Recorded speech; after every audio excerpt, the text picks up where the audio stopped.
Hello, and welcome to the Sexuality and Gender in Manga podcast, where we apply a critical and academic lens to depictions of human sexuality and gender as they manifest in the medium of manga. I am Ren. I hold a degree in psychology from the University of Waterloo with a minor in sexuality, relationships. You still haven't fixed Still that. haven't fixed that. Sexuality, relationships, and family studies, and I volunteer with the Sexual Assault Support Center in the field of crisis intervention. My partner on this pod and in life and love in general is Dr. J. Andrew DeMann, an associate professor of teaching at St. Jerome's University and an Eisner Award-winning comic scholar who studies and teaches manga at the university. Today, we are joined by Dr. Chris Maverick, a highly decorated and well-published scholar of all things popular culture, operating out of the University of Pittsburgh. How do we do? Right. Yeah, no, that's like, Yeah. That is where you said. I'm like that. That is where I work. I don't know how highly decorated I am. I guess. I was looking at your webpage. You've won a ton of awards at this point. Yeah, I know. It's weird because I don't think about them. But I'm sorry. I don't have an Eisner. When I have an Eisner, then I'll feel like I no. I won't. When I have an Eisner, I'll be like, well, it's not an Oscar. That's it. That's okay. He Like a has one and he self-deprecation still doesn't I feel know. decorated. I know it's just the weird like people say that to me. It's like, wow, you've won a lot of awards, and I'm like, have I? I mean, Imposter syndrome. Yeah. Prevalent. Yeah. it's not just that, but also it's academic awards in general, and in like pop culture and comic studies in specific. They're very much a this and $1.50 will buy me a Coke kind of Right. kind of value. Yeah, It's fair like enough. it's literally like, hey, I won something great, and everybody's like, congratulations. Like, can I get a raise? No. Okay. No. Mhm. No Budget no, cuts can't do it. No, exactly. All right, Andrew, do you want to lead us into what we're talking about today? Okay. The God's Lie is a 2013 manga by Kaori Ozaki that was originally published in Monthly Afternoon manga before being released as a tankobon that same year. Perhaps interestingly, Monthly Afternoon is a seinen, so despite the school-age protagonists that align with most all shonen and shoujo, this is an adult-oriented story told through the eyes of children. And I actually think that's really important for what makes this story kind of special, where child protagonists are often empowered in shoujo/shonen stories. Our heroes here are both clearly and tragically in way over their heads, playing at adult roles. I would also note, as Ren pointed out to me, the story has a lot of plot, theme, and character similarities to Makoto Shinkai's highly acclaimed film Weathering with You, the third best of that trilogy after Suzume and The Superior Your Name. Swear to God. These all came out years after The God's Lie. Now, in terms of reception, I will defer to Mav, who brought us this rec, and I'm very grateful for it. Okay, so yeah, of the many classes that I teach at Pitt, one of the ones I teach sometimes is graphic novel, which is our very basic. Actually, I've only taught it at Pitt once. I've taught it at my previous job. I would teach graphic novel as a specialized course that I taught at my last university, and I created it myself, and I called it Sex, Violence, and Comics, where I focused not just on comics as a whole. I structured mine around specific representations of violence, which was very easy with the prevalence of superheroes in comics, but violence For sure. and sexuality and like their mix.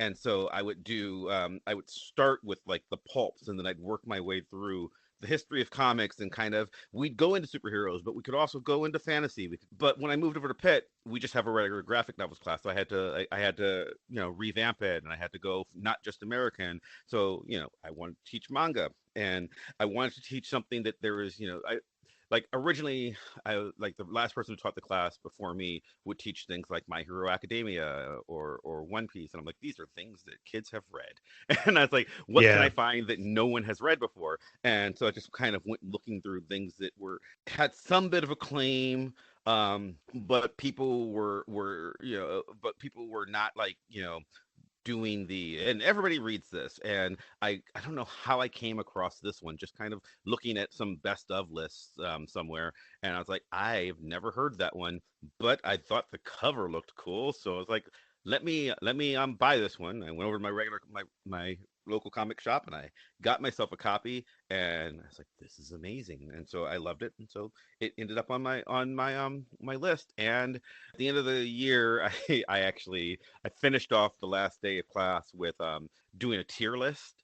And I had kids like kind of they structured it. They had all the books, and they had to put their own tier list before we came to class. And then the last day we did one as a class, and this was just so consistently at the top of all of my students' lists of their favorite thing that we read that year. And Mm-hmm. so I love it. I just think, you said it. There's the question of, is it a seinen? Is it a shoujo? It hits on, like, at one aspect or another. It sort of hits on all of the manga sort of. I mean, genre is always artificial in in any medium, but this very much is a wide ranging. There's something here for everyone, but it's not a kid story. But it's not a kid story.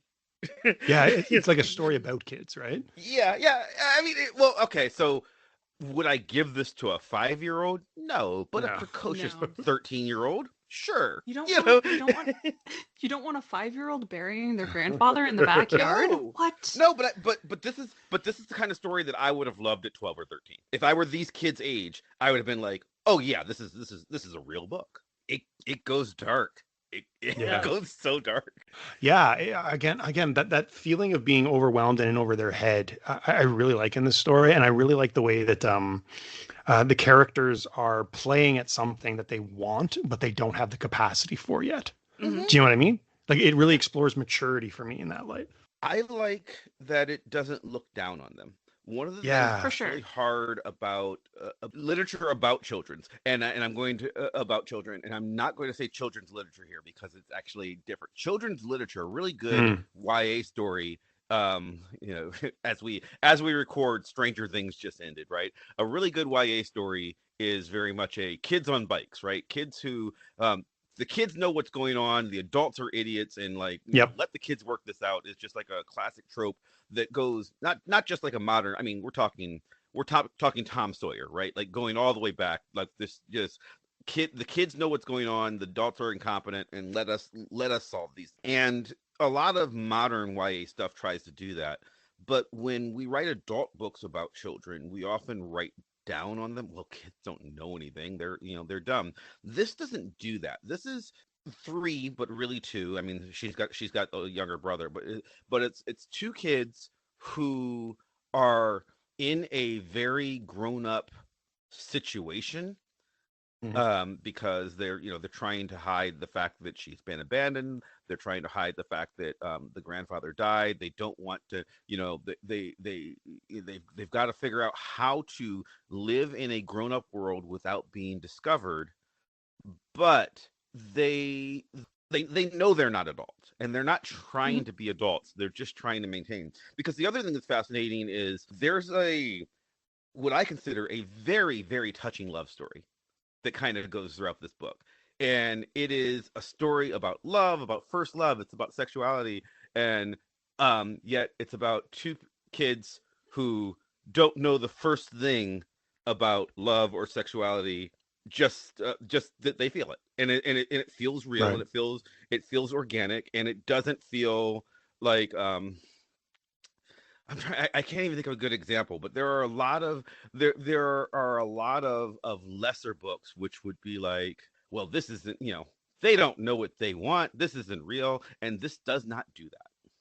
No, it very much commits to the concept of their love as well, and like the dedication that they have for it, and also the different aspects of their life and their commitment to it, and the Mhm. and even just kind of, I'm gonna say, like, the realization that what they're doing is adult life, and like it's not aggrandizing what adults are. Like Mhm. there's not really this sense of like, oh, when I grow up I'm gonna be this and my entire life is gonna be different. Like there's a hint of that around the edges in terms of like, yeah, I'll be able to make money and be a soccer player or whatever, but Mhm. like it kind of accepts that like they're enacting adult rules now and that they are kind of terrified by that. Yeah, um even things like, I mean, like, I would say one of the most triumphant moments in it is when they finally get to kiss. There is a sort of an inclination, I think, for the Western reader to desexualize, because they're supposed to be like 12. They're supposed to be 12, 13 year olds. And to desexualize kids and be, well, they don't have those kinds of feelings. And of course they do. But there's also Hmm.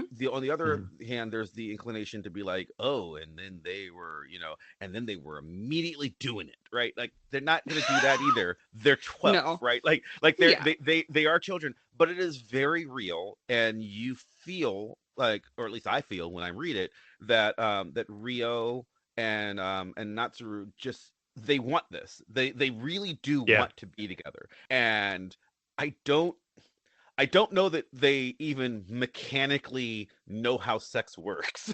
It's not that's not part of the story. It's more that they just know that they have these feelings for each other, and they're driven to act on it, and they're driven to take care of each other. Like I mean, obviously Natsuru is not really in any direct danger at all ever in the story, but I think that Rio does want to have a life with him and take care of him and wants him to be all right as well. That's why she takes him in, and it's like, yeah, come and, like, the smart thing would have been like, I'm trying to hide the fact that my brother and I are living alone, Hmm. so no, you can't come here.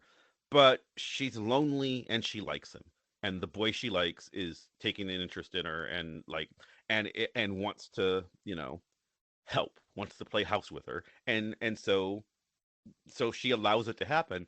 And it is, when I taught it, I really didn't tell them what the book was going to be about.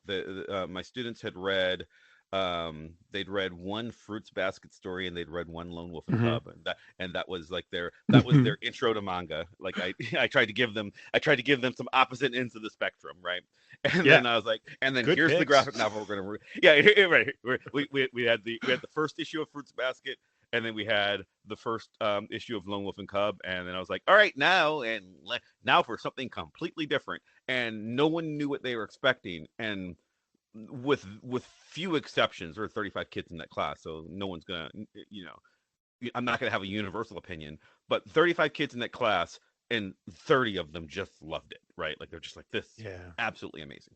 Well, okay, so one of the major themes that has been identified by scholars on Ozaki's work is this idea of the protagonist who has to help someone who is under the pressure of social roles. So there's a lot of like social script theory in play here in terms of the need to be a caregiver, this prescribed role that someone has to kind of aspire to. Ren did a little research on this. Do you want to? Yasuo Takao of Curtin University argues the rise of young carers, children under 18 who take on adult caregiver roles in Japan, reflects the lingering influence of a patriarchal family system and growing care demands amid an aging population. God, I said that sentence poorly. Insufficient insufficient support systems and a lack of self and public awareness about the issue make it difficult to identify and assist these children. Without stronger measures, young carers face risks to their education, well-being, and rights, underscoring the urgent need for recognition and comprehensive support. Note contrast to the widely discussed salaryman culture slash masculinity. So like when we talk about like masculinity in Japan, there's this idea of you work, that's your Mhm. job. You Hmm. work. We Well, don't really talk about the caregiver role as much. that's true, but also I do want to note very quickly that she charges him room and board Yeah, I constantly. love So that. like I love that too, but that is in a lot of ways playing into the familial bond that they're establishing of like he is already being put in that salaryman cultural masculinity role. I also like that it shows, on a personal note for Rio, it shows that she understands the ramifications of what her life is here. Like she has Yeah. a very she has one responsibility as far as she's concerned. She has to take care of her brother, and she has to survive herself because grandpa's dead and she knows dad's not coming back. So this is on her, and she doesn't know how she's going to do it, but she is going to figure this out. And you know, getting a couple bucks from him every day is is part of that goal. It's the, how long can I survive before they take my brother away? And Yeah, that it is a shows her very, resiliency, right? Her yeah, desperation that's too. deep, but it's horrible, but it also just shows that she really does know what she's doing and intends to, I guess, keep being in this world, right? Hmm. But also, like, the tragedy in that in a lot of different ways. Partially because she's so young being forced into that role, Yeah. but also because it is a gendered expectation in a lot of different ways. Like we do have to ask, like, would the father have abandoned them in the same way if he had a son of that age who was not in charge of the household the same way that his daughter was? Yeah. And why is she in charge of the household? Is that because of gendered expectations as Yeah, well? I mean, in theory, he made her a substitute mom once Yeah. the wife was Yeah. out of the picture. Hmm. Yeah. To be fair, I think if There's a this dad would have abandoned them, he's kind of an ass. yeah, Yeah, no, yeah. he sucks. This He's not guy in was Alaska. this guy was leading one way or the other. But yes. You know, There is daddy issues. there is a quote Yeah. from Azaki where she talks about her work. She says this, just relevant to your point, Mav. Quote, there's a question that runs through each of my stories. What must we do to keep living? My characters often find themselves facing difficult environments and terrible ordeals. Watching these fictional characters succeed in my manga when they would have no chance of surviving in the real world, seeing them move forward and continue to live, I feel that I, as an author and also the readers, will be able to move forward as well. So this is definitely a subject that she's really interested in representing. Mhm. I also I do think I do just kind of want to comment here briefly that that's maybe a bit of an underestimation of teenagers in a way. Like I do kind of think that kids that age could in theory live through that. Like Yeah. I've known of circumstances in life where like people have been abandoned and took care of their families when their parents left. Like it's not unrealistic, I'm gonna say. It Mhm. is deeply unfortunate and no one should have to deal with it, but I think the concept of saying that they have no chance of survival isn't realistic. Yeah, but as you know, like this is an ongoing thing in Japan right now. Yeah. They are having this weird caregiver epidemic. Yes, because they have too many elderly individuals and not enough young people. I love a good coming of age story just in general. Like those For that's sure. one of the Bildens roman is one of my Yeah. favorite literary subgenres across the board. And comics aside, but like in comics certainly. I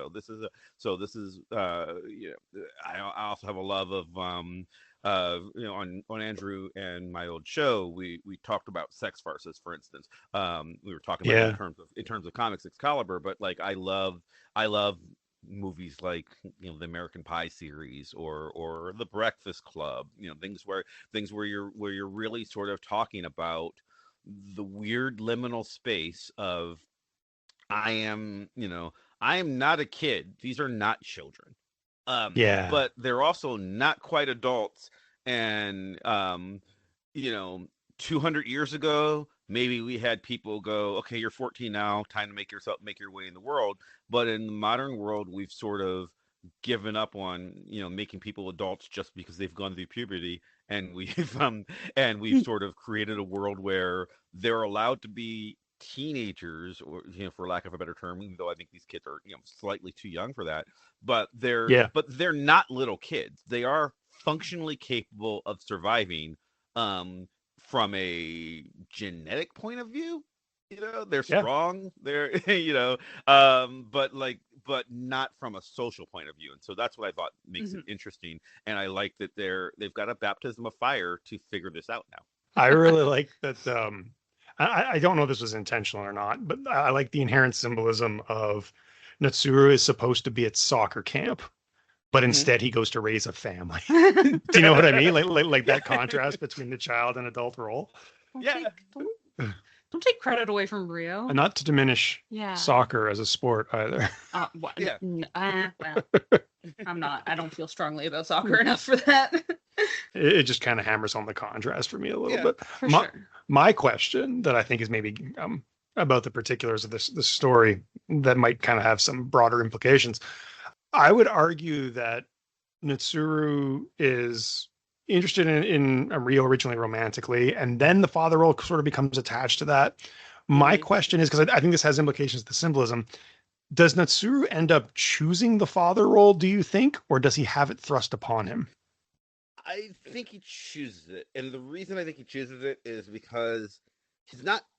This is not a. I mean, the analog that I think you're going for here is what happens when you have like a teen pregnancy or something. This isn't that. He doesn't. He barely knows this girl. He doesn't know Yuta at all, right? These are just two people. He could leave. he's choosing not to because he and this is where I think making it a non-sexual story sort of benefits them.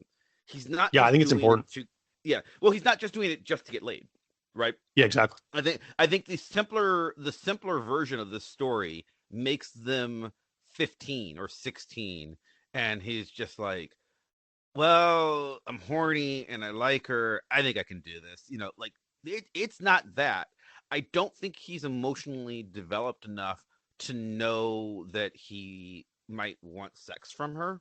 I think it's more that he feels something for her and he wants her constant companionship. He is as in love with this girl as you can be at 12, and Mm. sure, um and but like because of that, he wants to take care of her. Now, does she need taking care of? No, because she is actually probably more competent than he is. But Seems to she be. Yeah. doesn't. But she does need a partner because of she is emotionally vulnerable and lonely, and she also likes him too. So I think Yeah. he's choosing it in a very in a very you marry someone with kids kind of way, right? Like he is choosing to I want to be with her, and being with her means that she, because of her situation, it means that she comes with another person. Am I willing to do that? Well, turns out I like this kid too, so sure. Because he does seem to like Yuta, so Yeah, I think a lot of the affection the other way from like Rio's side, hmm I was kind of getting in the sense that the ways that she's almost trying to protect him from her hmm fate yeah, in yeah. many scenes, like distancing him from it. She's not hmm trying to suck him in for the sake of getting his age. She's like, no, I like this guy. I don't want him to have to deal with what I deal with. Right. And she's got, for me, I think a lot of it is in a more perfect world, right? A regular world where her dad doesn't abandon her and her grandfather doesn't die, right? He's the boy that she likes who sits in her class, and she's the girl that he likes, and they're both too shy and they never talk to each other, right? Like they Yeah. kind of stare at each other from down, from the other side of the room, and when they notice the other person looks back, then you turn your glance and you hide, and because they're like neither of them are ambitious enough to like go and ask for the other's phone number, right? Like they're not. Neither of them is going to make the first move, and then you hope that like it happens accidentally, or some friend smacks you in the back of the head and says, "Go ask her out, you idiot," or or it says, "Hey, my friend likes you. Can I get your number?" Like they're looking for that. They need that. They don't have the ambition to do that. Um, and I think she wants him as a boyfriend, you know, aside from the fact that she's got a little brother to raise and take care of, right? So like I think she is in a situation where she is conflicted because she knows that her most important responsibility is taking care of Yuta, and she'll be damned if she's going to be her dad, right? She's not going to be her dad who shirks this responsibility, Yeah. even though in her case it was her the responsibility was thrust upon her. It's not her fault, right? It just is what it is, and she's not going to screw this up.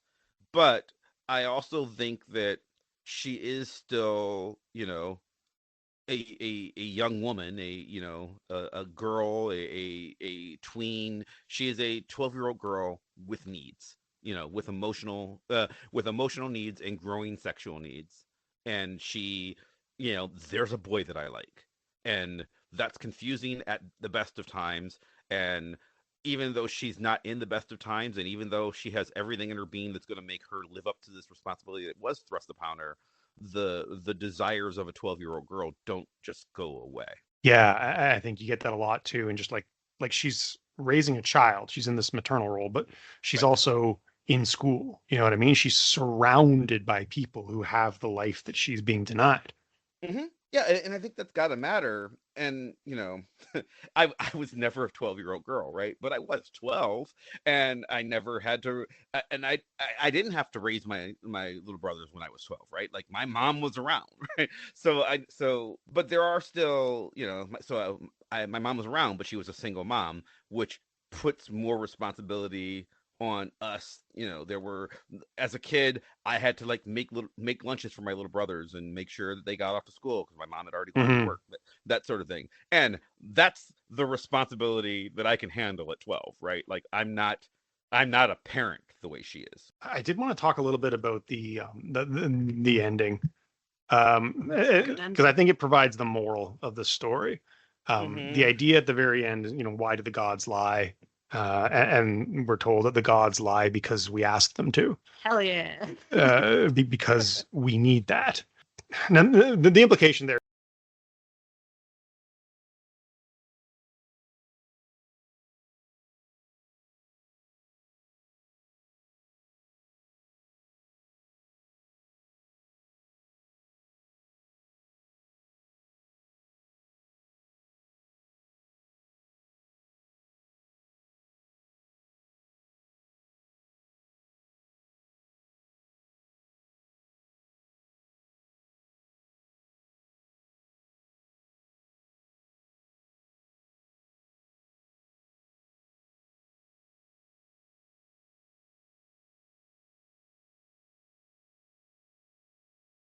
Gods or god or goddess or whatever you want to call them, gods exist in order for us to, this is in classic mythology would do this like a lot better than the modern mythologies that people tend to still worship in the world. We use deities as a way of explaining the unexplainable. It's the supernatural, right? right? It's the things that we don't know how to deal with in life. We attribute a magical realism to them that we can say, and the reason this happened is because the invisible man in the sky ordained it, right? Like that's like a thing that we do, and Woo. it can be a coping mechanism. Yeah, It's totally. horrible, I know, but it can be a coping. It can be a coping mechanism, and I think that but I mean that in the like there is a religion functions, even regardless of whether you believe in religion or not, is almost irrelevant. Knowing that like my grandpa died and now he's in a better place where he's not suffering of whatever old people disease that he had, like he's just like, he's not suffering from cancer, he's not suffering from heart problems, he's not suffering, he is at peace now. There is Yeah. joy in that, And except comfort, yeah. and yeah, yeah, comfort. That's a better way of saying it than joy. Joy, I don't think anybody's like, "Yay, Grandpa's dead." No, it's a comfort. No, it's a comfort is a better word. Yeah, he's not suffering anymore, and I think that there's value to that. But I think that the weirdness of having gods is a comedian pointed this out. I don't remember who. I think it was Carlin. I think it was George Carlin. Pointed out that like whenever he always thought it was weird when a sports figure would thank God for you win the Super Yeah. Bowl, you win the World Series, and it's like, well, first I want to thank God he's on our side.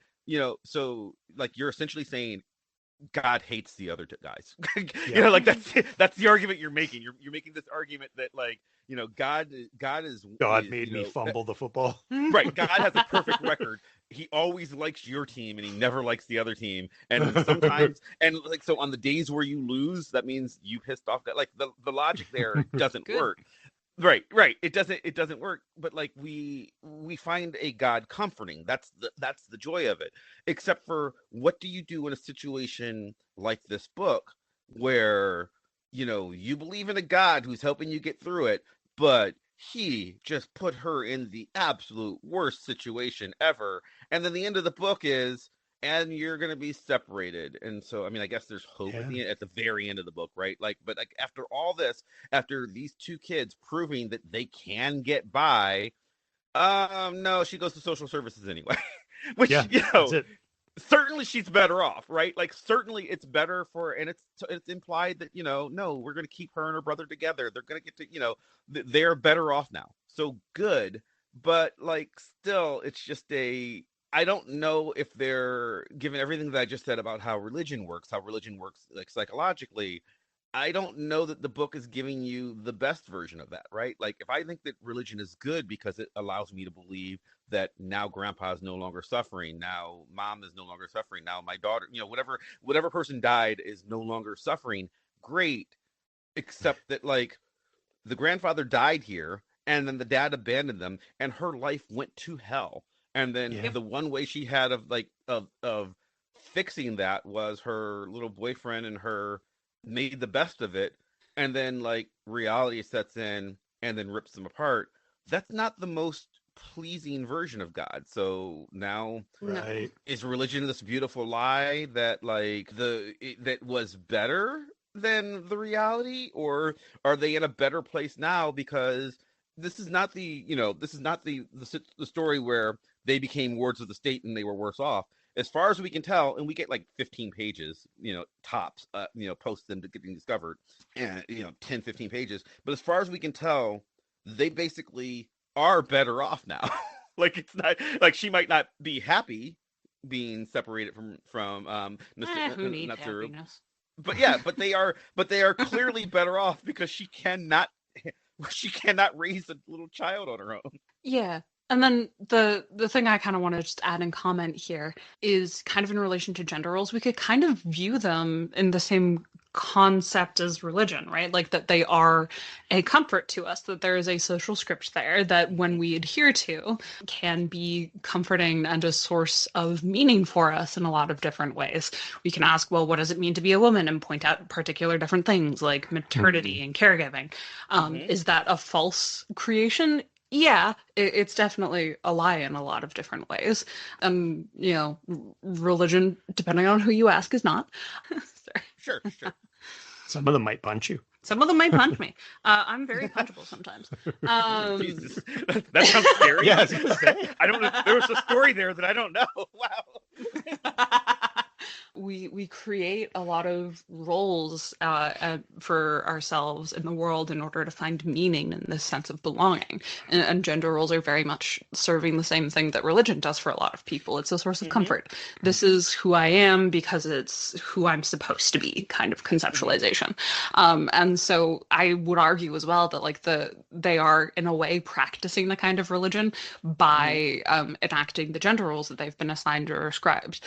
She is creating a sense of comfort and joy by leaning into like having a family and being a mother and getting to role play that. And you see her saying that like one day she wishes she wants to be a bride at one point. And that's weird. But if it works for you, girly pop, go right ahead. Yeah. What do you make of, I'm curious what you guys make of, so the most explicitly gendered, I should say explicitly, the most traditionally gendered decision that she actually makes is when they go to the festival and she chooses to wear the traditional kimono. It is very much a, oh, Rio is gonna have a day where she's just gonna be a girl, like and not a mom. She's like I am going to go be pretty, and I'm going to go on this little date with my not boyfriend and my little brother, and we're gonna have a good day. And she is very much making the decision to be a regular kid, but not just a regular kid, a regular girl there, in a way that I don't think I think for me it was weird that she waited till almost the end of the book for that to happen, right? Like or not weird. It was sudden because it was a thing that I wasn't expecting. It was no, we're not just gonna go to the park. I'm gonna get dressed up for this, because it was just like this moment where she gets to be normal for a little bit. Yeah, I kind of connected to what Ren was saying. I like the idea of these characters, in part because of their immaturity, seeing the traditional family model as almost a prayer. As this is a ritual we perform, and in return we will receive salvation, which is what to me Rio is seeking, and maybe Natsuru as well. So I think her putting on the I forget what it is. Is it a kimono? Okay. Yeah. Maybe. Yeah. Her doing that is kind of her committing to the role, as I think you're suggesting, Mav. Yeah, well, and then even that moment where she's talking about how, like, if you're an adult and getting soaked in the rain, people are going to stare at you. But there's a comfort in being a child for that one moment of being able to experience something entirely different in a different way because of the social identity you have in that moment. Which is what she's been robbed of, right? Absolutely. Yeah. It's a good book. It's a very good book. Just the only part I take issue with is when he touches his mom's boobs. That's weird. Why do we have that? Yeah. That was all right. So that became, and this is I don't even know how to say this because it's like this is your show very much, not my class. Though there was a very big just discussion in my class about like why is that even there? I think that is very. He calls her his mom by her first name. Like they have a Yep. very. She's a single mom, and they have a very friendly mother son relationship, and that I'm kind of fine with. But like Yeah. No touchy he, touchy. well, Boundaries. he's sexually harassing her. Yep. Like he's assaulting her, and it is very clear that this is not the first time, right? No. Like it's It's a regular thing. like it is a regular thing to which like I mean, she could beat him or something. She could stop him, right? Like, but she's not.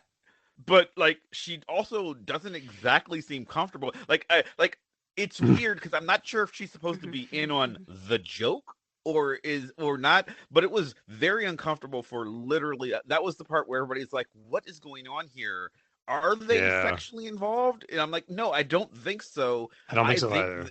I think there's a joke that between them wherein she allows him to touch her boobs, but then she complains about it, but he does it anyway. And I don't understand what it's there other than the fact that like this was where some of the kids who were more regular manga readers in my class, is it just the is it just a hey, we want to have some fan service in here, so this is what the thing we've chosen to do is we've It's a chosen to weird make choice. this very weird boob joke and do it several Yeah. times. And I was glad when the mom character exits the story because then we can just stop dealing with Let's it. never resolve this Let's conflict. let's just not come back to this because it's not a thing like it's not even like he's a boob guy, right? Because it's not like it's not the thing that he focuses on with Rio, right? Like he's not like No. I mean she is very much a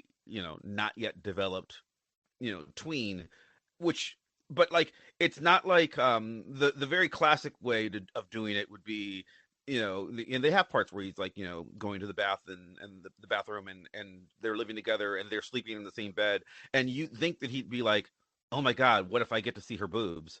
But he's never like that with her. Like it's No. not like his thing. It's literally just this way that he harasses his mother.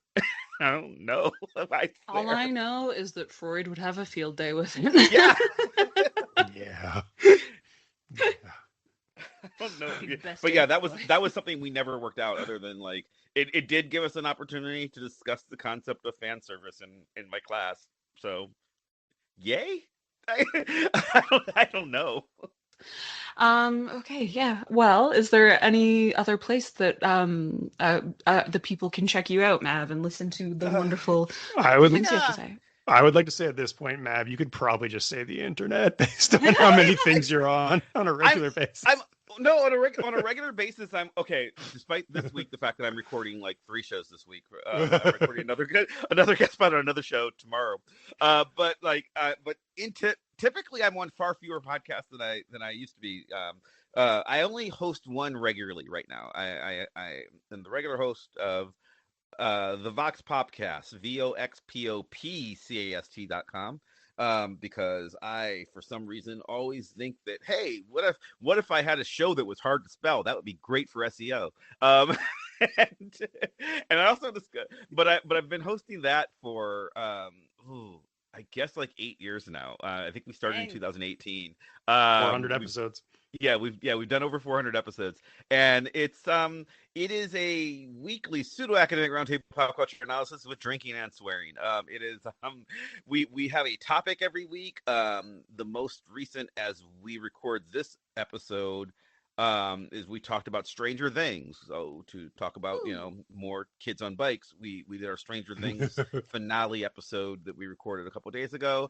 But like our show comes out weekly, your show comes out monthly, so I'm not sure when this will drop, so I don't know what we talked about in the most recent episode, but there's 400 some odd episodes, so listen to Yeah, them all. you'll It's find great. something. There's something. Yeah, we talk comics. You guys have been on the show. We talk Yeah. comics, Yeah, we it was talk fun. movies, we have episodes on dolls, toys, Yep. music, everything. It's just there's some pop culture topic every week. and we kind of do a deep dive and into that and into silliness. I also I used to co-host a show with Andrew and with our friend Anna about the comic Excalibur. I did that for a long time, for 3 years, something like that. Yeah. Yeah, and that's that's still on the internets that one can find. In fact, if you go to voxpopcast.com, the archives of Gosh Golly Wow are now on my website, so you can like listen to the show there and still subscribe to it and stuff. There's no new episodes, but you could subscribe to it and listen to it. There's like 130 of them. You can again. There's content. There's like 10 years from now, we'll do one. Yeah. All right. Well, thank you very much for being on our podcast, Mom. This is fun.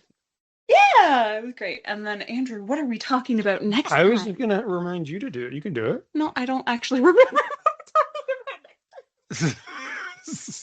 So, as we discussed literally an hour ago. I'm sorry. I'm tired.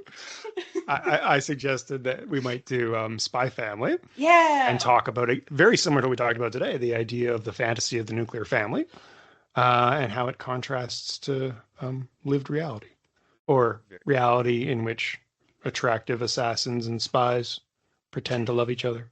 Hell yeah. That is my real reality. What are you talking about? Join us next time for Spy Family, where we'll talk about all the things. All of them. All of them. Yep, yep. Starting at A, go right on through to Z. Thank you so much, folks.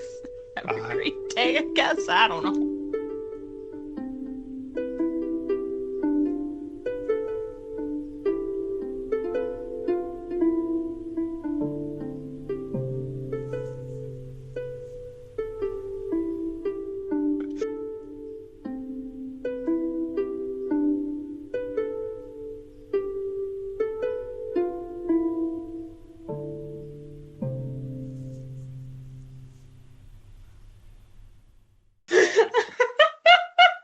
Don't look at me like that.